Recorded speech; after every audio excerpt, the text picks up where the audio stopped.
Kru UAV dan artileri Brigade ke-9 Rusia untuk kesekian kalinya menghancurkan posisi nasionalis Ukraina di Performance-K. Rekamannya ramai beredar di media sosial Telegram pada Jumat 31 Maret 2023.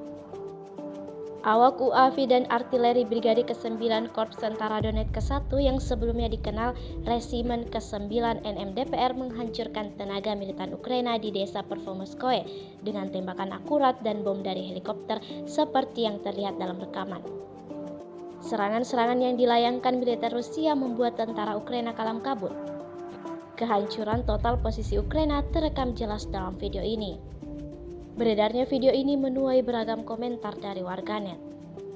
Hari ke-400 Rusia melaporkan secara total 404 pesawat Ukraina dan 227 helikopter, 3.622 kendaraan udara tak berawak, 415 sistem rudal anti pesawat dieliminir sejak awal operasi khusus.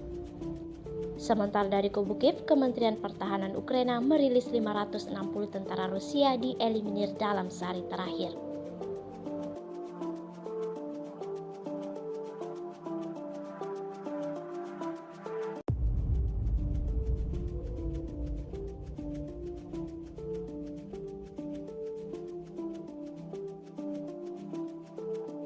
Terima kasih sudah nonton.